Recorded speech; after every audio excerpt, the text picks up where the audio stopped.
podcast where dentistry meets real talk, real news, and just the right amount of sarcasm. We are pulling back the curtain on the industry. We're talking to the experts, the innovators, and the everyday clinicians. You know, the ones that are out there doing the work. There's no fluff, there's no filter, and there's definitely no sales pitches disguised as education.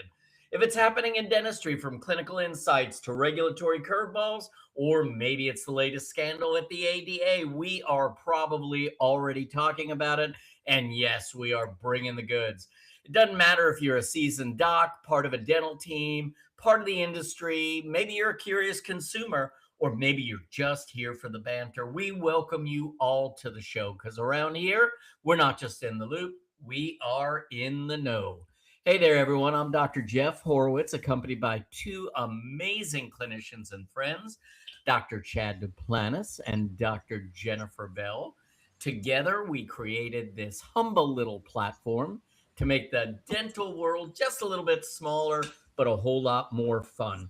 We've got a great topic today, a great guest today. So you may remember a while back, we had Nelson Rego, certified dental technician. He's been in the business for a long time. We had him on, and imagine this, guys, we had some technical difficulties. And during that, we felt bad because we just kept trying to continue the interview, and we said, you know what? Let's just bring Nelson back. So for that, we want to thank our friends at Align Itero, who are helping present this program today. And we're really excited to have Nelson Rego back. So with that, I want to ask my friends how their week is so far. Should we start calling Nelson Ceramist of the Stars? Yes, I think so. Yeah. He'll be fine with that. Yeah. Well, he deserves it. I mean, this is a guy who is COIS trained, and that's not the half of it. I mean, the guy's been in the business for so long, and no one does nicer work, and certainly no one puts as much thought and care into their work as Nelson. So I'm excited. Chad, are you excited?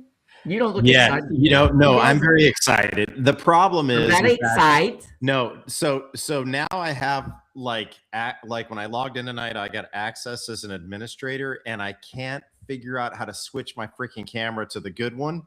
So you're getting the fuzzy one from my computer, and I'm in deep thought trying to figure this out. But I'm super excited. I mean, of course, like this ceramist that is on with us tonight, I mean, is just truly world class. I mean, world class, elite, amazing, lots of insight, incredibly excited. Yeah.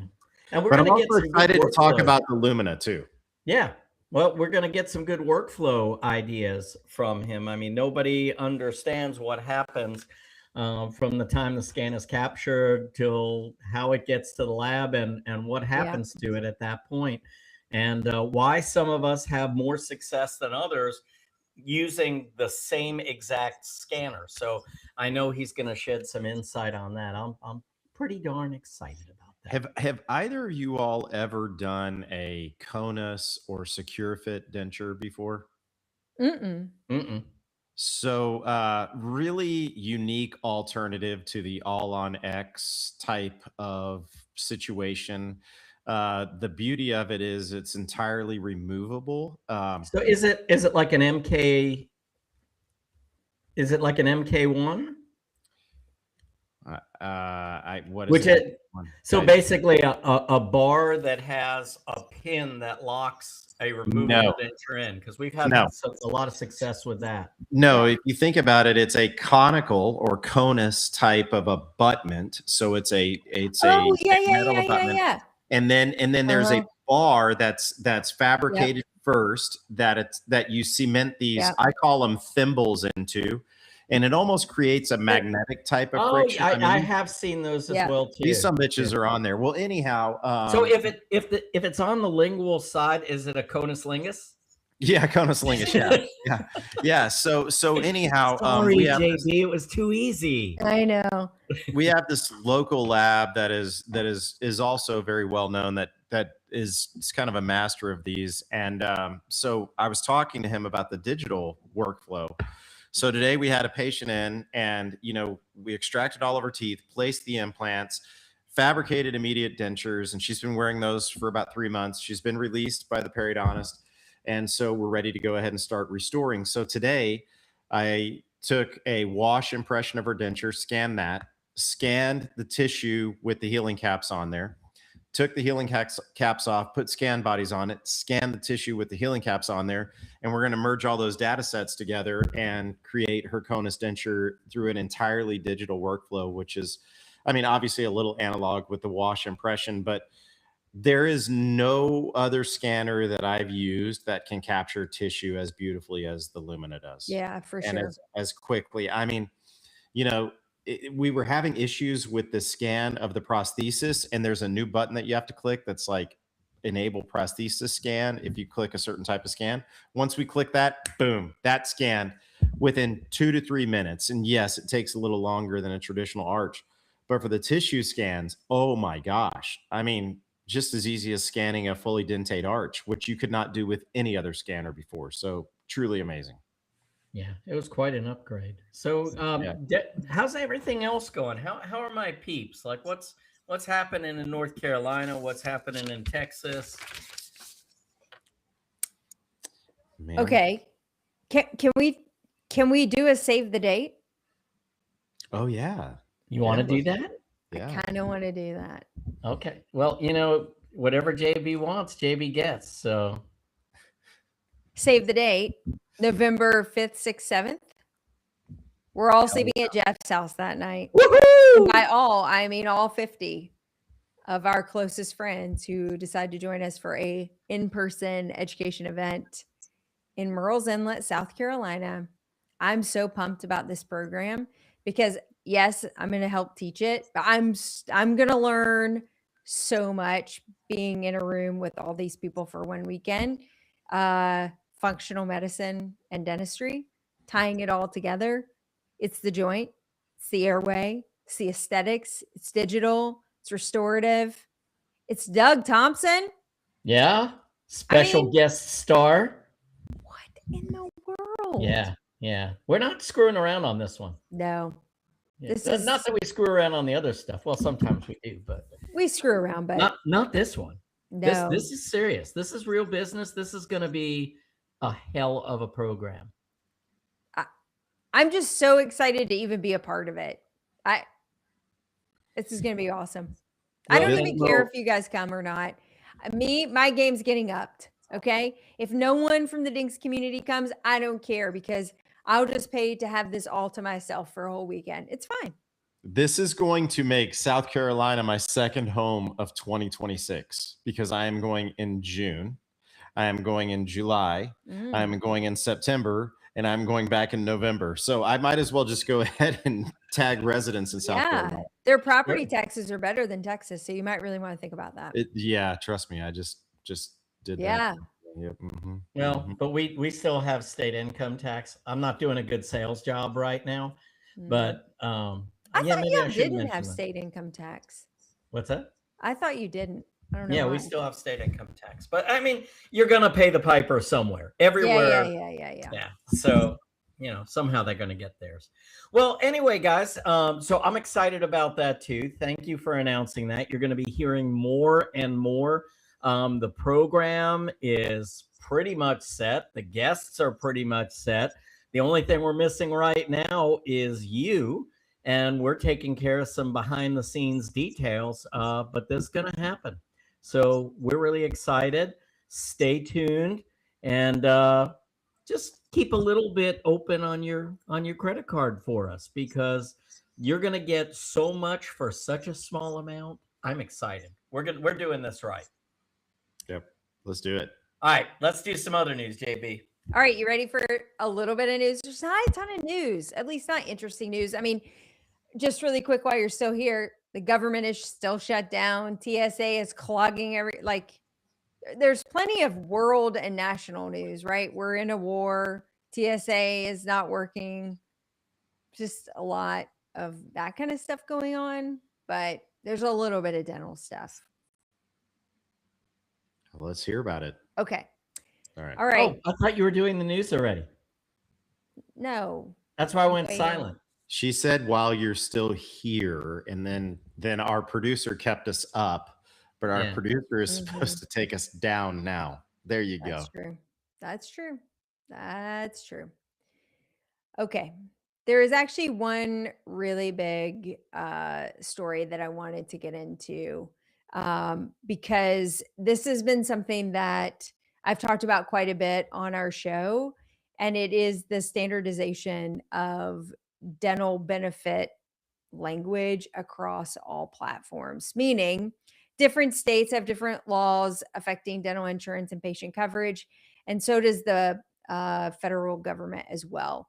So there is a new law that has been proposed. It's called the Improving Dental Administration Act of 2026. This was a bipartisan supported bill that came forward from the House. Why is this important? Because what it is asking is that there is a standardization for self-funded plans. Now, I'm going to get in the weeds here a little bit for my dental colleagues. There are lots of states. In fact, I think the total is 37 now. It may have gone up since I last looked at the numbers. There are 37 states that have their own laws around dental insurance benefit for patients, what's covered, what's not covered, and how dentists can handle those things. For example, if a patient comes to my office and they want to get veneers, veneers are often not covered by dental insurance because it's an elective procedure. In some states, if I have a contract with an insurance company, I can only charge what's in the contract. So sometimes that might be $400 to $600 for a veneer. That doesn't really cover the lab bill, to be honest. So in most states, there's legislation that says if this is a non-covered service, it's an elective benefit, whitening being one of them, veneers, etc., then the dentist is free to charge their fee, whatever that fee is. Now, they may pass on cash discounts, incentives, whatever, but they're allowed to charge whatever would be a usual customary fee that will help cover their lab bills, their supply costs, and their time and expertise. Right. If the patient comes in with a self-funded plan, which let's see, almost half of dental enrollees and dental plans are currently covered by, then the self-funded plan would dictate that it goes by federal law, and federal law supersedes state law, which means if that person is covered by a self-funded plan, a federal plan, not through the federal, but defaults to federal laws, which states that you have to honor the contracted rate, whether it is a covered procedure or not.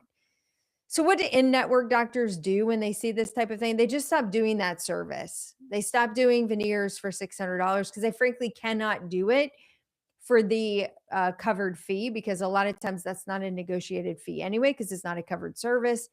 And they choose to not provide those benefits. Ortho is often one of those as well, because at the end of the day, they can't even cover their costs. This law is proposing that we get rid of all of those nuances and just go to kind of a uniform operating procedure. And I am all for it. And I really hope it does go in the favor of both patients and the dentist to get the right thing in place. Anytime we can streamline these processes, make it clear for doctors, because in fairness, they don't always know if it's a self-funded plan or not. I can call Delta Dental or Blue Cross and Blue Shield and say, hey, is this a self-funded plan? 9 times out of 10, they will not be able to disclose that to us. So we don't actually know when we're breaking the law or operating out of the bounds of the state law versus the federal law. And I think most doctors have the intention of operating within their contracts and operating within the ethical standards of their practice. They want to do the right thing, and yet they can't get the information that they need from the insurance companies to be able to give a good faith estimate to their patients. So I, for one, am very optimistic about this particular law. I want to see standardization amongst all insurance companies. I want to see them forced to operate and play all by the same rules. I want them to have standard confirmation and insurance verification protocol so that I don't have to deploy 1,700 people to be able to figure out whether or not a patient is covered and what coverage they may have. I'm begging for standardization in the dental insurance market because I would love to cut out that significant chunk of overhead that I have to pay every month, thus keeping my fees high because I have to be able to manage all the nuances that exist out in the marketplace. And with that, that's the news. Did you happen to see there was a post on social media today where a doctor was doing a second opinion, and there were some fees that were posted for the procedures that were presented? And I mean, it kind of relates to what you were talking about, but holy crap, these fees, I've never heard or seen anything like this before. Were they high or low or? Incredibly high. Yeah. Like to the tune of $22,000 for 1 tooth replacement. Wow. Well, you know, that's a problem though, posting that kind of stuff on social media. In fact, I just saw one, it was just today, where somebody was actually talking about like Invisalign fees, like what people are charging for an Invisalign case. And I'm like, that could be collusion, right? Like you don't want to post stuff like that. Yeah. There was a comment today about a doctor asking basically what you were talking about, JB. There was someone was talking about insurance contracts and fees, and if I do this, and this, is this ethical? And the best comment was, go ahead and erase this post. Yeah, because this can come back and bite you in the ass. If you're asking, they're like, don't ask for permission. You do what you do, but do not publicly ask, is this ethical? And of course, the person was anonymous, but it was like, yeah, but that can be traced back. So, just really quick for our listeners who may not be familiar with the Federal Trade Commission and some of their laws around what dentists can and can't do. Dentists are not allowed collectively to discuss their fees, and they're not allowed collectively to discuss joining together collaboratively to negotiate fees or to boycott or withdraw from contracts. So why is that important? When you post those things in a public forum, you may be anonymous, but Facebook knows exactly who you are. And while Chad doesn't know who you are, Facebook definitely does. And if you don't think that the Federal Trade Commission is watching all of this stuff quite closely, they are, and you could be in violation of that particular law that does not allow us to collude together. Now, who do you think effectively put that law in place? That's right. That would be the insurance lobbyists. So don't be fooled to think that this has anything to do with us as a profession. And yeah, I'll put that out there. And I guess they can take me to jail for that particular comment. Or you're going to jail for other stuff before that. Legally get together as a group of individuals and negotiate a block of fees for our geographic area. And we cannot collectively as a group boycott or create some type of stance against an individual insurance company. We have to go through the legal route individually, and then you can file a class action lawsuit, and then others can join based on that if there really is an issue. But that's been shot down multiple times, and a lot of people have gotten in trouble unknowingly, I think, for doing that type of stuff. Can we bitch about reimbursement? You know what? We've already let Nelson sit there for 20 minutes, and we screwed him last time, so we can't screw the pooch again here. Yeah. All right. Yeah.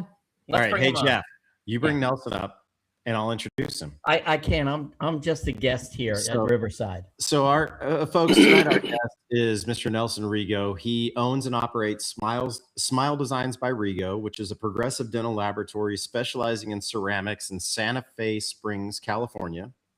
Nelson and Juan Rego established the laboratory in 1980. Mr. Rego is a certified dental technician, studied with some of the best ceramists in dentistry today. He's an accredited member of the American Academy of Cosmetic Dentistry.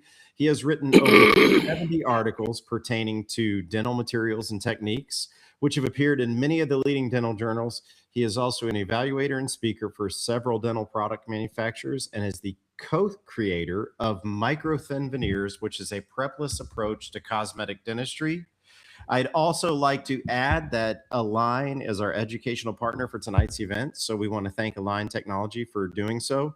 Nelson, welcome to the show. And hey, man, we're here. It's clear. You can hear us. It's good stuff. Welcome back. Yep. Do you hear me? Yeah, Yes. we hear you. We see you. It's all good. Well, first comment I have is, I only do all ceramic, but if I knew that if I did removable, I could find out about conolingus, I'd maybe do that. Who doesn't want to do conus lingus? That's right. That makes me think of the SNL skit. Remember? Colonel Lingus. Yeah, everybody loves the colonel. Yeah. Colonel Or have you seen the reels lately of the guy that walks into like Walmart's and he walks up to the counter and he asks for, he always says the last name first, but when you say them together fast, it comes out really, really horrid. Yeah. I die laughing at that stuff. But conolingus, conus lingus, it's all good for you. Yeah. All good stuff. But hey, guys, first of all, thank you for such great praise and saying such great things about me. Some may be true and some are mostly false. But I've been doing this 46 years and it's been such a transformation. I mean, we started with stone dies and with copper tubes that we take impressions on individual teeth with Impergum. Then you pick that up with Impergum and then you cast metal and you solder it. Yeah, copper bands, and then you solder that, and then you send it back for trying, and then since, of course, the Duralay they used to put it together with shrank 36%, you end up soldering this bridge 50 times, and by the time you're done, there's no parent alloy, there's just solder, and then your bridge bubbles and has issues and all this crazy stuff. So going from that to not even offering a PFM at our laboratory is super amazing. So I want to ask you a question. And the dog's excited about it too. Yeah. I heard that. PFM. Yeah. So Nelson, I want to ask you a question because you brought something up. 46 years, very amazing. You've seen a lot. Mm-hmm. Tell us one thing that you thought was just going to be grand, but was just an epic failure. Any crown that we call all ceramic that's composite and enough ceramic to call it a ceramic crown has failed miserably. I can't mention brands because there's so many, but every 5 or 6 years, there's a solution to not laboratory fabricated crowns. And I have no problem if you have a CEREC and you make a lithium to silica crown, that's great. But printing crowns and things like that, I've been involved in a couple beta tests and they're miserable failures. I don't care what anybody says. In fact, to the point we were doing a beta test on a product I can't mention, but I always print, if I'm going to do a print and I have to set up a printer, I'm going to print the 2 restorations and a backup set.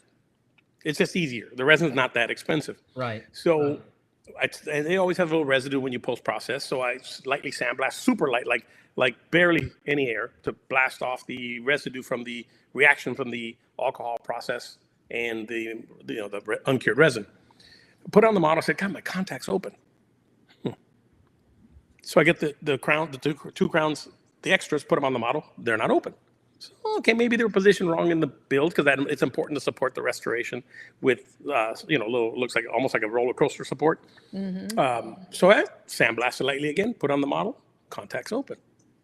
So the light sandblasting blew off the contact between the 2 restorations. So if that's the case at really 0.001 psi, I mean, it's the least amount of pressure. You could sandblast your finger and it wouldn't hurt at this low pressure. Yeah. So what's that going to do when you use it clinically? So I would say I've seen at least 6 versions of the same concept of either a printed crown or even we had in lab ones that we did where we built up composite. We had a fiber reinforced substructure. Gel glass?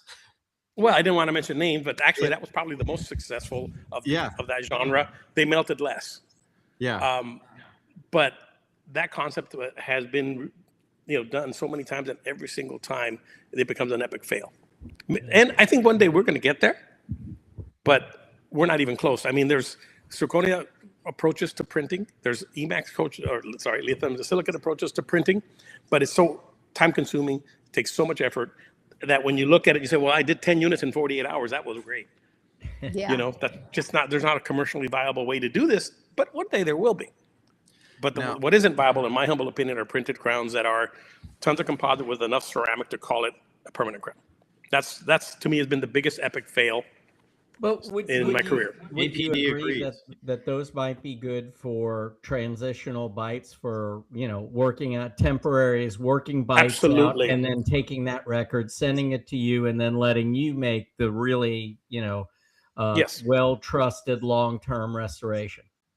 Well, and it has a great fit in this scenario. We've all had patients that come in and they say, I want my 6 front teeth. Well, that's great, but you have 140% vertical overlap. Well, I don't care. I just want my 6 front teeth. And we know that we're not doing them a service by just restoring 6 through 11. Yeah. But now we can say, well, you really need a full mouth rehabilitation. I don't have the money. Okay, how about if we do the 6 teeth to give you the aesthetics you're looking for, but we're going to open the bite to get you where you need to be. It'll be more healthy, and eventually it'll be even less invasive to restore these teeth, because if we open the vertical 4 millimeters, let's say, do we really have to prep the lower teeth much? Yeah. No, just smooth off the, yeah, as you saw in my intro, we do a lot of prepless dentistry, probably 30% of what we do. And so I'm a big fan of that. So now the transitional bonding lets them stage it 3, 4, 5 years down the line when they can afford to move along and get the aesthetics they got from the get-go, but the reassurance that we're not making their condition worse. So to me, that's a perfect use for them. Can I segue into the prep list for just a second, Nelson? Because it was a really interesting article that came out. Actually, Marta put it out not that long ago. It's been pretty well known, particularly amongst higher end cosmetic doctors, that scanning digital impressions for prep lists had more error at the margin than taking a PVS impression, because it gets kind of muddy and pixelated, I'm assuming, between each tooth to know exactly where to finish. Is that fair to say? It's accurate, yes. Okay. Yeah. So, Go ahead. well, the study that came out was interesting because it put Lumina actually as a leader, which I think actually shocked everybody, because it's been a great scanner, but it's really nice, at least to see in literature, that it's performing well. They had it down to 0.2 microns on the 0.2 millimeters on the read on a prepless veneer over some of the more industry leading scanners on the market. And I'm curious, are you seeing that in your lab? Are you still, look, PVS is still superior, we should still be taking PVS impressions for these prepless cases? Well, you know, I have doctors who send a scan and they said, I'm not taking an impression, and you make the veneers on this, and we make it, and they don't come back. I don't see x-rays, but I don't deal with I'm blessed. None of my clients are really hacks. They're amazing dentists, right? Where the scanner has the problem isn't really the facial margin, it's the interproximal, capturing the data. Yeah.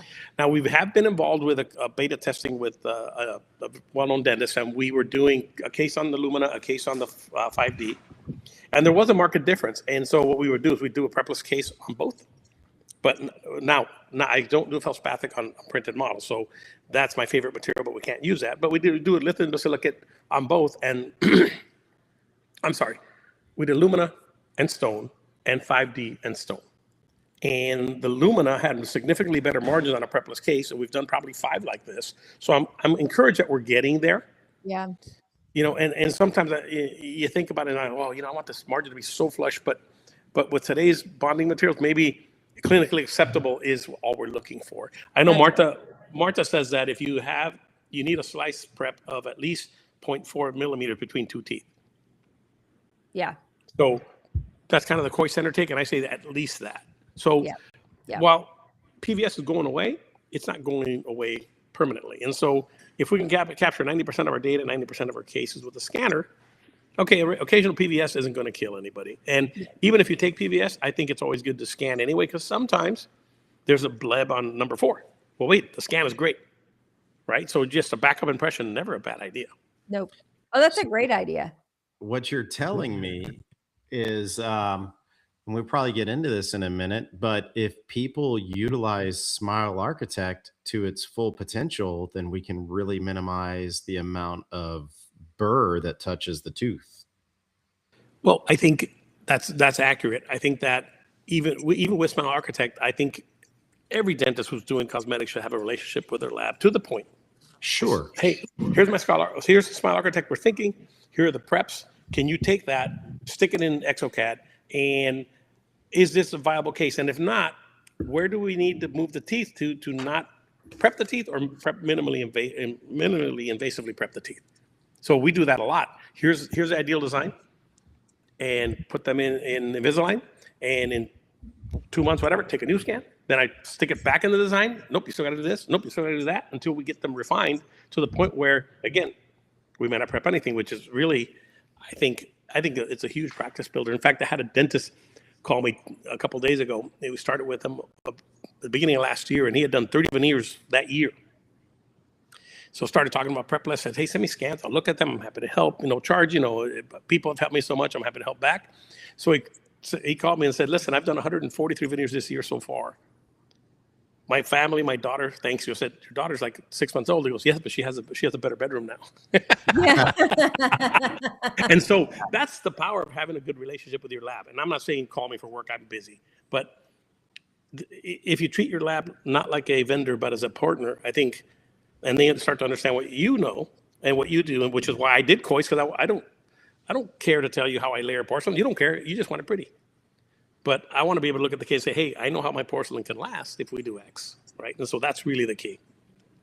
So I always had a problem with Smile Architect in the selling of it. And I hate to use the word selling, but it is what it is. Like educating. When you're having this conversation with a patient and you're talking about a large dollar restorative case and a large dollar Invisalign case, how do you make those two merge? And I kind of found the click this week, and it goes with what you're saying, where a patient comes in and this patient really wants to do something aesthetic to their teeth.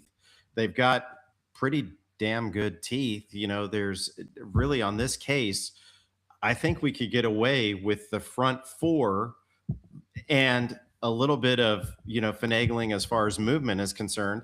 And so we started talking about the abilities of Smile Architect and but what the segue was, where she said was, I don't know if I want to do veneers because you just have to take away so much tooth. Right. I say, well, if we position them right orthodontically, that's restoratively driven, then we can take away little to no tooth, but we can conserve the amount of tooth that we have by utilizing the tools that are available to us.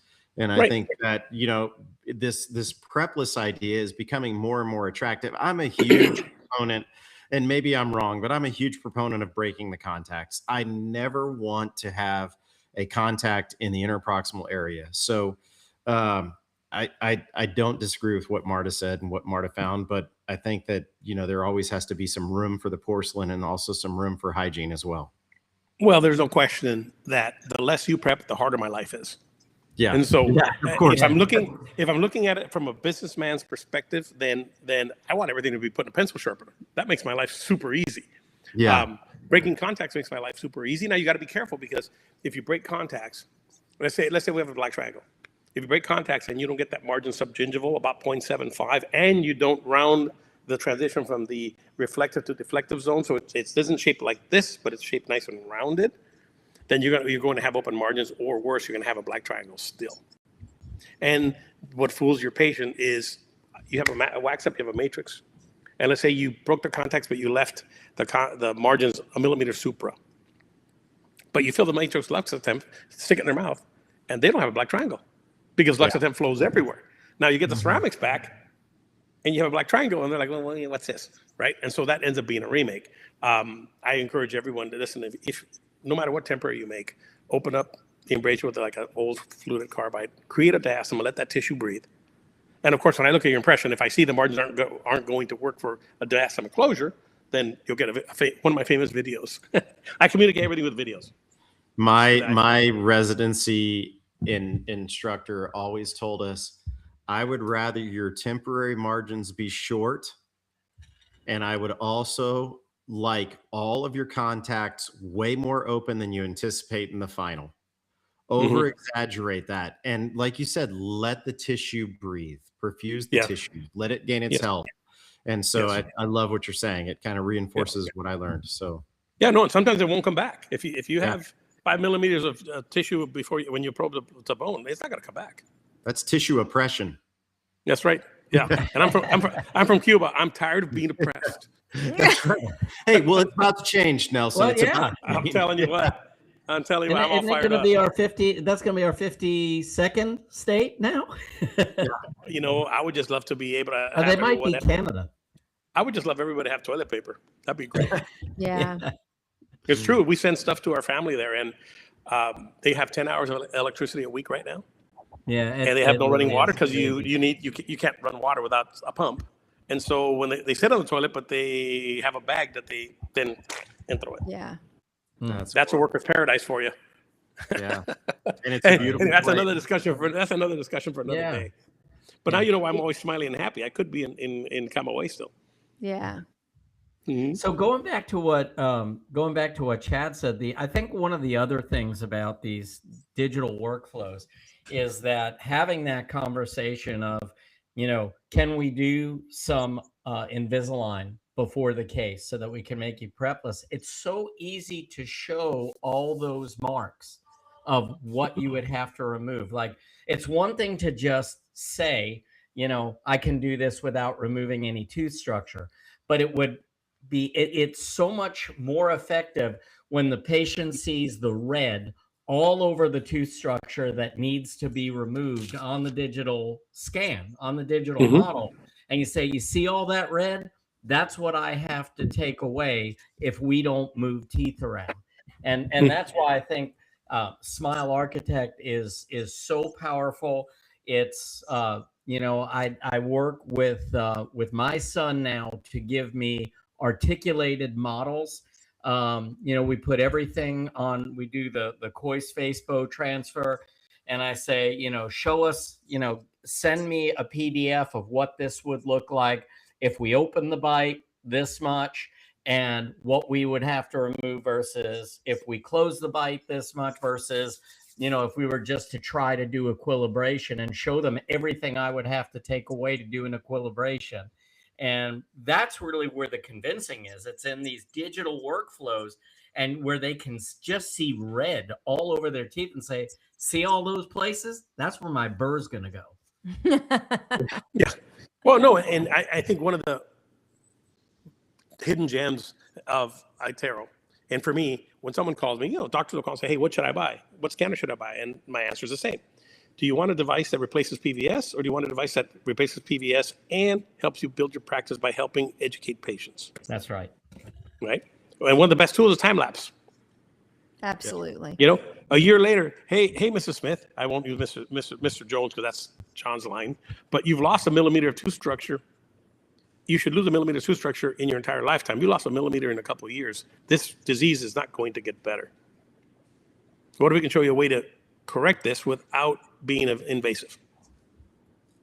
Right? And people, I'm telling you what, and everybody out there, patients that have had 4 bicuspid extractions almost always are perfect restricted envelope, upper 10 prepless, upper 12 prepless cases. We call it 22 and me instead of 23. But we literally have got really case good a day. sleep apnea, right, Jeff? Preach, Reverend, preach. Yeah. Let me specify, brother. Jeff, they probably all have sleep apnea too, right? Yeah, it's a constricted. So many of them, if they didn't have a TMJ problem before, They do. or at least they thought they didn't have a TMJ problem before, maybe they just had ligament laxity. Soon as you snatch those out, restrict the envelope, now they do have a symptomatic TMJ problem. And we see this all the time in restorative work too. I mean, in restorative workflows where they don't give you enough room, and we have these tight restricted envelopes, and maybe they had, ligament laxity around the disc, but it never amounted to anything. But now, because that envelope is constricted and you're distalizing the mandible, now all of a sudden they're coming off the disc further, they're crushing the retrodiscal tissue, and now these patients become pain patients, and that's not where any restorative dentist wants to go. No. Yeah. No. All right. Well, in addition to the benefits of time lapse, which is that comparison tool, the simulation actually has been really helpful for cosmetic cases in general. Now we can take, conservative tooth movement with restoration, and we can draw tissue heights. Like, I feel as though we're giving patients now these mini dental residencies to help them understand all the intricacies and complications that come with cosmetic cases, so that you're getting better informed consent, and hopefully then better communication between lab technicians and their treating doctors to say, hey, when I blew it up this big, I noticed XYZ. I need to help figure out how we're going to work around all these things. And I don't know if you're seeing that, or if people are showing you simulations, if you're getting involved in the ClinCheck side of stuff. Not so much on ClinChecks. More likely it's usually there's a smile architect design, there's the teeth, and then we want to refine it a little bit further. And so then I'll take the smile architect as my start. Then we'll do a digital design, and then I'll send a video. Sometimes it's to talk the patient into ortho because they're not convinced. And so, in one of my lectures here, I have where I send a video to the doctor, say, look, number 6 is sticking out so far facial. Here's our new proposed position. So you have to reduce 2.5 millimeters to get number 6 in the position to then do your depth cuts. So if we do this, if he doesn't need endo now, he's gonna need endo tomorrow. And now you have a weakened tooth supporting part of a bridge. Now, if we did Invisalign, here's what the proposal now looks like, and this is what it would look like. The guy bit, right? So I'll send the video to the doctor with my iPhone, but I'll use layman's terms. And we have a great success rate. And yeah, okay, we talked about some treatment, but if that was my dad, I would want that. So therefore, that guy's my dad. Well, and those are liabilities for the doctor also sitting out there that ultimately they're going to have to deal. Like, they might quote unquote sell that treatment plan, but they regret selling it 5 years later because they have to start dealing with the negative consequence of it. So. Well, and 46 years in business, I see a lot of what we did was foolish. Like, we were involved in several life patient programs.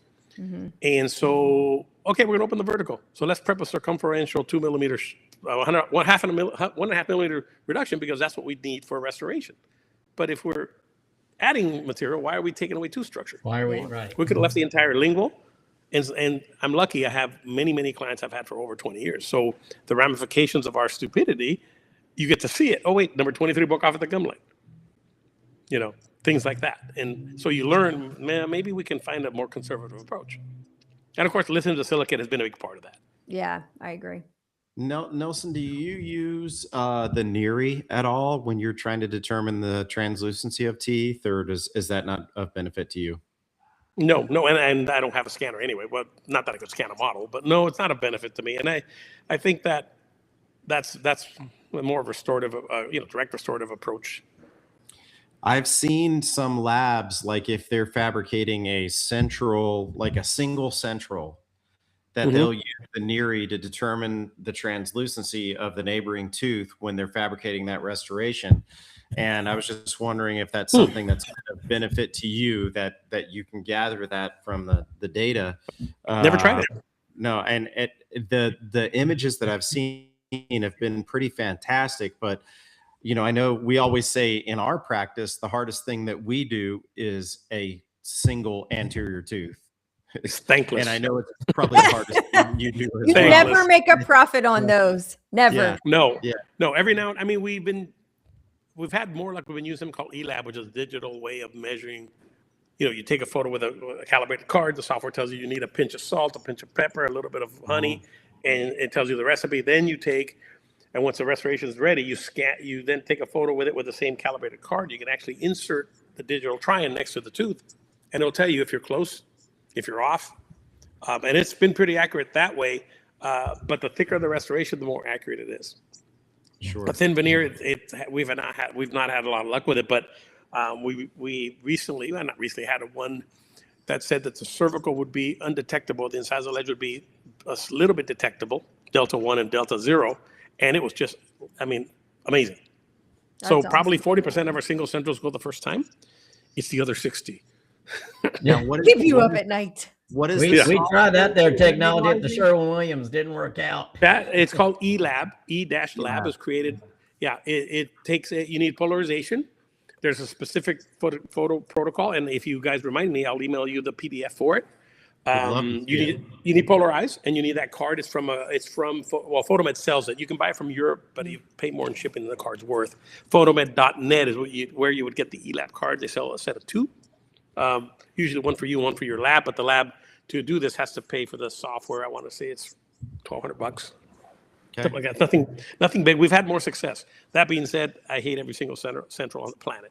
I think we all do, you know, Yeah. and I think you know the majority of us are like, hey, it's better to do things in pairs. You know? Yeah.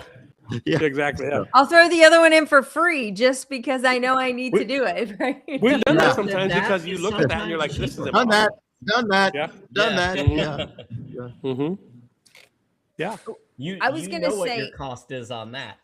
So Mhm. let's talk shade for a second, because I think that's a fun topic, and obviously we've now all aired some of our grievances of how difficult it is to communicate shade.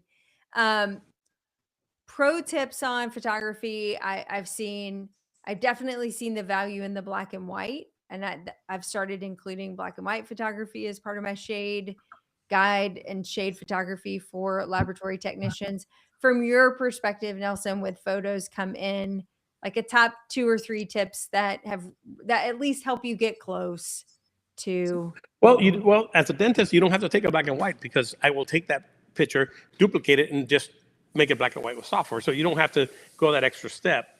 One super underrated. Don't tell my photo- team that. Okay. Well, Well, let's okay, undo so that. really quick, I use it as a teaching guide though too, because they'll swear it's, an A1 or, whatever. And then Right. I'll say, okay, just go take a black and white for me, just so I can compare the value. And it's really off. And Yeah. they start to understand that there's a lot of things that are playing with their eye to affect how they actually see color. And anyway. Mm-hmm. So, I don't want to call them pro tips, but things I like to see is I like the shade tab, not like this. I like the shade tab turned sideways with the teeth slightly apart, so the shade tab is on the same facial plane as the tooth we're matching. I like photos with and without polarization. I want polarization photos of the temporary, not the same day, because by the time you've temporized, you've dehydrated the tooth. Why do I want that? Well, when you use a polarization photo, all of a sudden, wait a second. That distal incisal has the prep is really close there, and there's some discoloration. So now, how am I going to layer a ceramic that hides that? Well, if it's a thin veneer, I'm going with feldspathic. Super easy. High opacified ceramic on that spot, and everything else we treat the same. If it's lithium disilicate, it's a little more difficult, but we can still work around it. But at least we're seeing what we're trying to defeat, if you will. Oftentimes, you have the photo without polarization, and you just see, oh, okay, the temp looks okay, but you don't see the show through, right? So things like that work, because at the end of the day, the underlying tooth shade is king, right? Yeah. So even though the scanner does a decent job of showing us prep shade, it still isn't accurate. The lumen is closer to actual tooth color than any scanner I've seen. In fact, to back up a little bit, I bought a printer called a Stratasys J5 with the idea of printing color models. So now when I put my crowns on, I would have my prep shades there. I don't have to pick ND5, because none of the ND shades really match teeth that well. They're just kind of giving us a zone. But what if I could print a model that matches the color exactly? The problem is no scanner captures color well enough to actually replicate what's in the mouth. The lumina is the closest, but still not quite there. So I still want a photo of the prep shades before you impress or scan, because again, as soon as you impress, you're going to dehydrate that prep a little bit. Yeah. All your shade photography should be done before you prep, because if you do it after you prep, you'll have dehydrated teeth and maybe more hypocalcification is actually present. Then you're going to get a crown that looks like it has white stripes when none of the other teeth do, because it was dehydrated photo. So all those things are important. And then just be prepared. Going the first time is not likely. So I have a question for you. Okay. We're talking about prep guides. You were talking about depth cuts earlier and all that Mhm. stuff. As you mentioned earlier, you don't want to mention any names, but I saw a case that was posted the other day.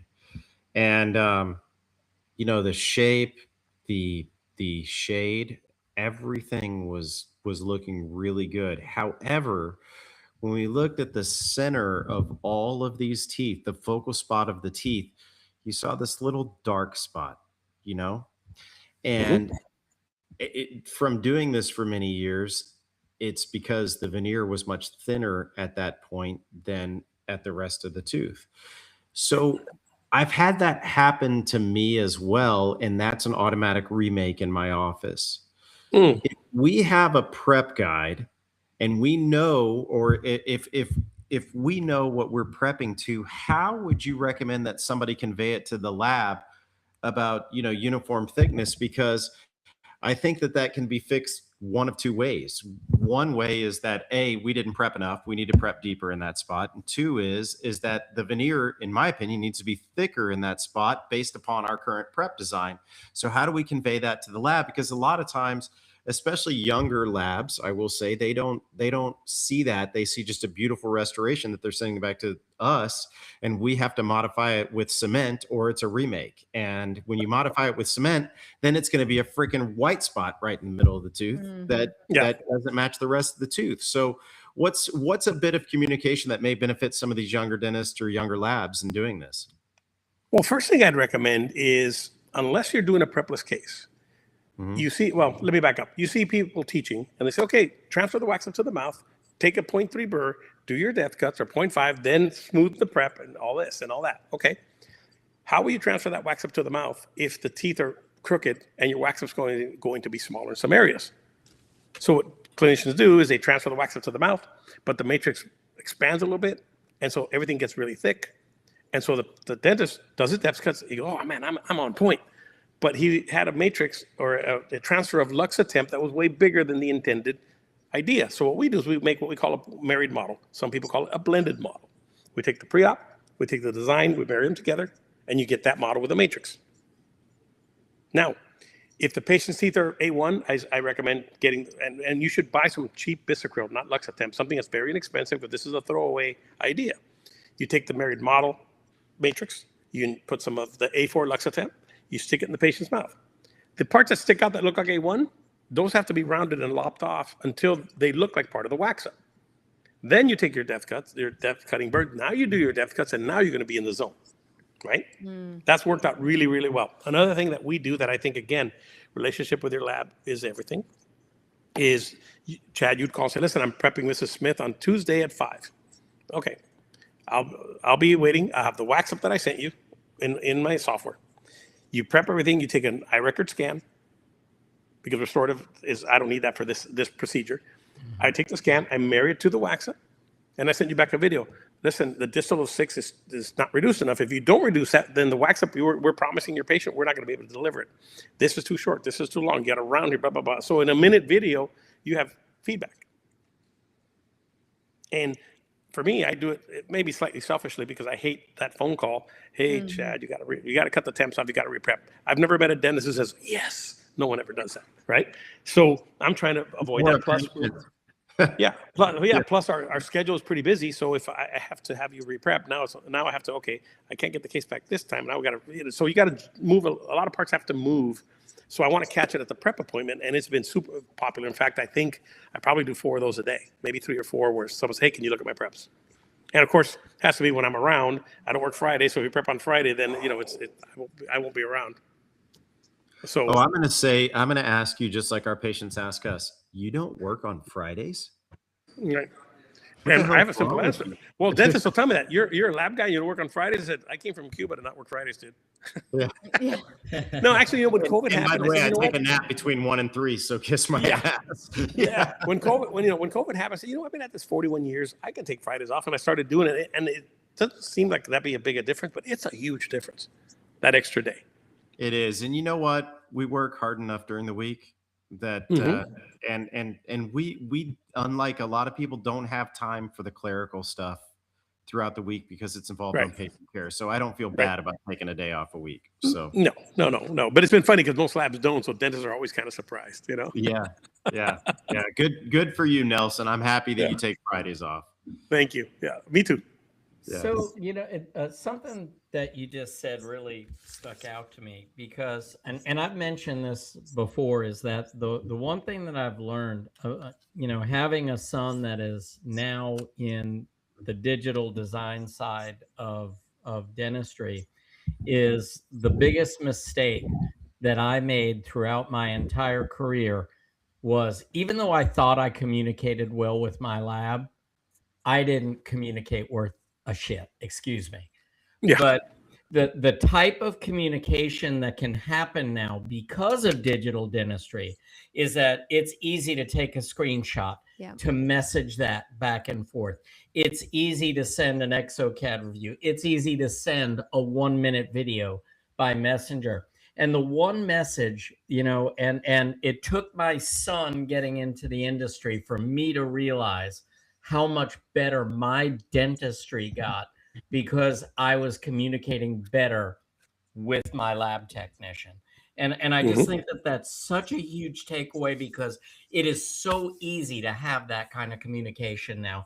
There's really no excuse. It's not the old, let me send you an email and then let's schedule a phone call for 15 minutes, that it used to be, or the lab's on the phone and I'm too busy to take it. We can look at our phone and say, okay, lab's on, Nelson's on, he's got a problem at number 6. Hey, Nelson, I'm going to fix that. Cindy, will you get Mary back in so I can touch up number 6 and rescan that one area? I mean, it's just so easy to do now. It's not a whole new impression. We can rescan one small area, put that, marry it with the other scan. There's so many ways for us to be able to communicate now that the days of poor communication with the lab, I think, are, I think these are things of the past. And if you are someone that still doesn't communicate with your lab, you're just in trouble. Then you just don't care at this point. Well, to me, my goal is to make sure that our batting average is 1,000. It's never going to be 1,000, but I want it to be 1,000. And so we send a whole download thing with, okay, on the prep appointment, here's what I need. On the TEP appointment, here's what I need. Here's what the images look like. Here's why I need them, blah, blah, blah, blah. So they have the whole recipe. And I stole that from John Coyce. I want to make it a mini Nelson instead of a mini me, right?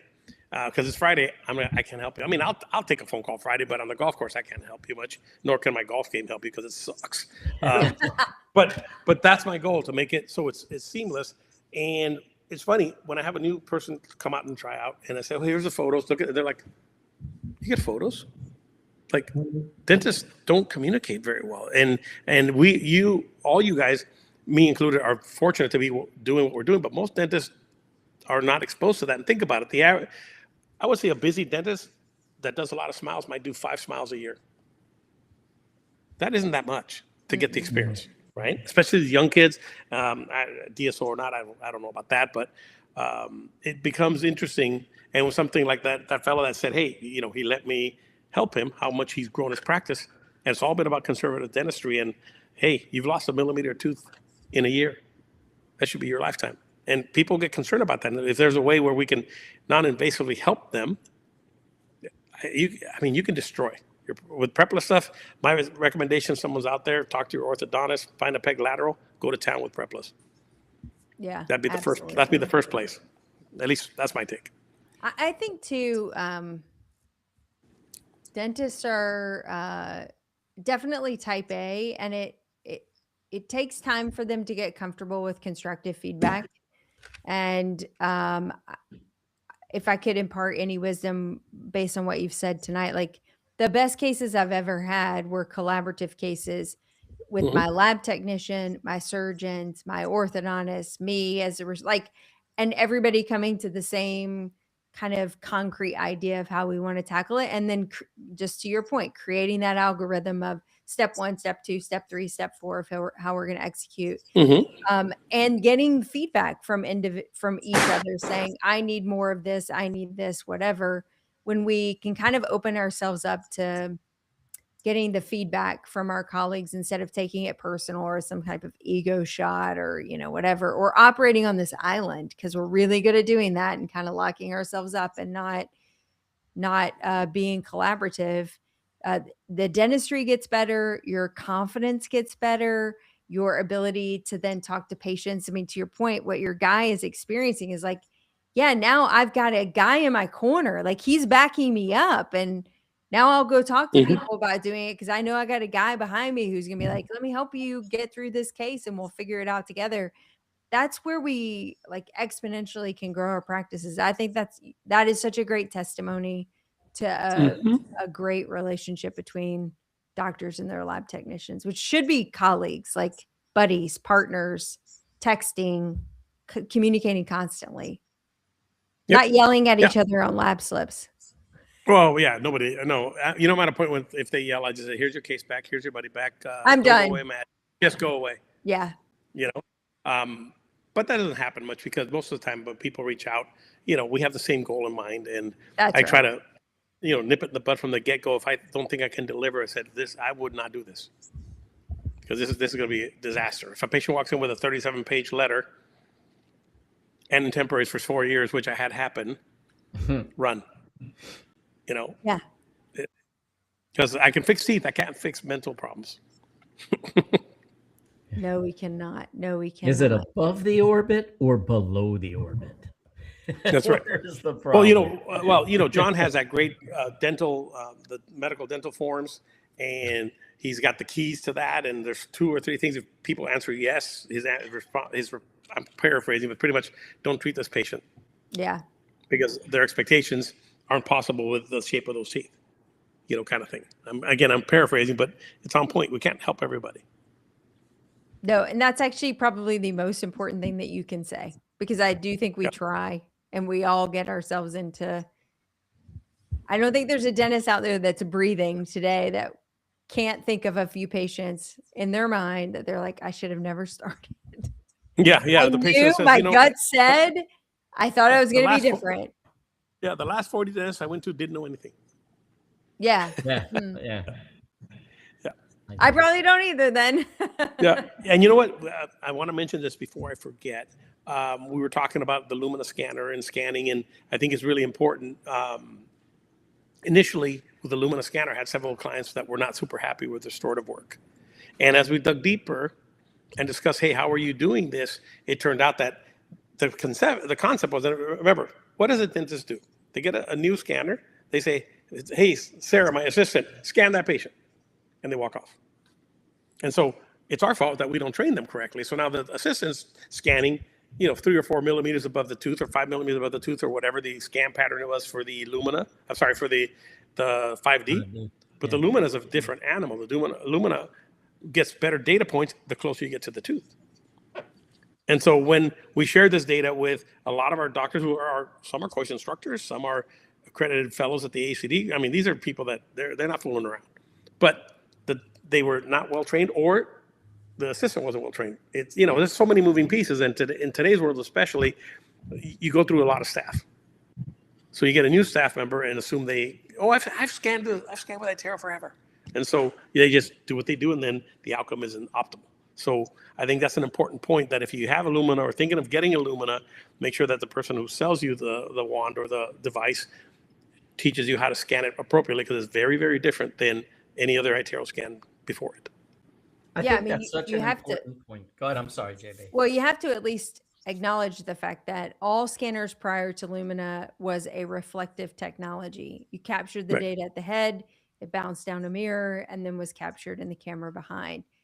In Lumina, all cameras are at the front of the wand. And so if you understand nothing else about the nuances or differences in scanning, you can at least appreciate that's going to be a different protocol mechanism of how we capture it, and the actual quantity of data coming in from 6 different heads seeing things simultaneously is going to be vastly larger than what you're getting from a single camera reflected. So if you take nothing else away and you're trying to understand why is Lumina so different, it is actually fundamentally a different camera than anything else on the market today. Good, bad, or indifferent, it is different. Right. Yeah. And to Nelson's point, protocols matter. Yeah. Technique matters. And I was guilty of that.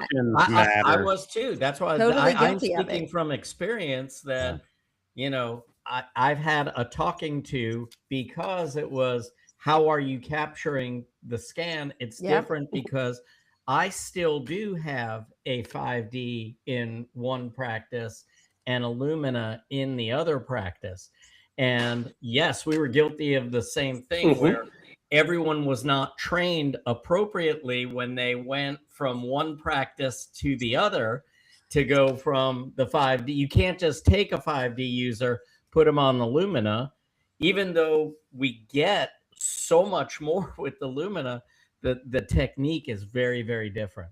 So I'm glad you brought that up because I think that that's such a big takeaway for everyone. Well, yeah, it's like saying I'm going to use a wash that sets in 2 minutes and a putty that sets in 5 minutes, and it's going to be just great. It's not going to happen. All right. Well, guys, we did it. Well, I have to tell you, No I was definitely in the office that said, I mean, we have 3 different scanners in our office. We're fine. We don't need to go through training. I definitely said, we're good. We've been scanning for 15 years. We're fine. We'll pick it up. We'll call you when we have problems. 15 minutes later, we've got a few problems. well, yeah. And the problem is, if you're a busy practice, I mean, don't really mention it, but we have a big bread and butter posterior practice. You know, they don't have to schedule. It's reasonably priced. It's just, fun's my fun. Yeah. Well, you may have sent 10 units, 15 units, 20 units before you get one back. And all of a sudden, none of these are fitting. And now you got 20 units in a row that are a remake. That's a bad day. Yeah. Right? So. Well, I guess I'll close this out. I was just getting warmed up, though. I can do 10 hours. No glitches. No glitches. I heard Nelson the whole time. An amazing lab technician with us tonight. So thank you for being with us, Nelson. Thank you a lot for sponsoring this show. But you as I was listening, there was a very common theme for tonight, and I'm going to go on my soapbox for a second because the common theme for tonight was communication.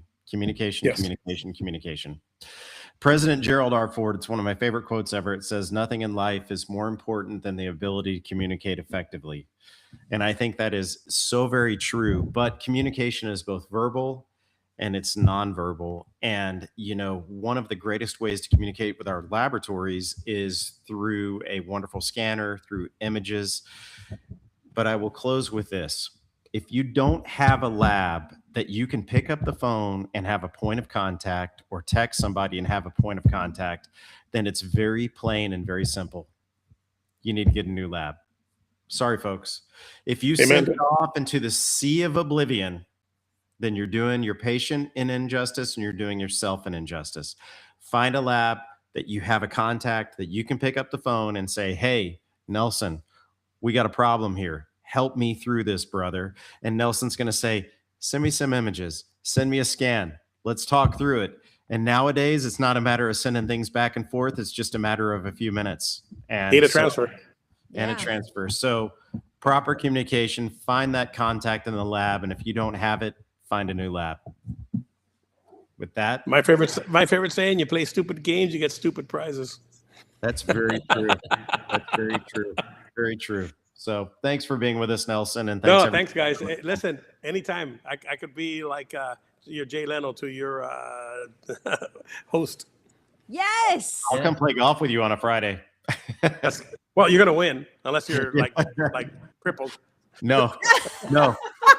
I'm winning just by getting the goods from you, man. I play golf with all dental people, so just don't let him sandbag you. He's actually very good. So I am not. So that's really my point. But we'll laugh and have a good time.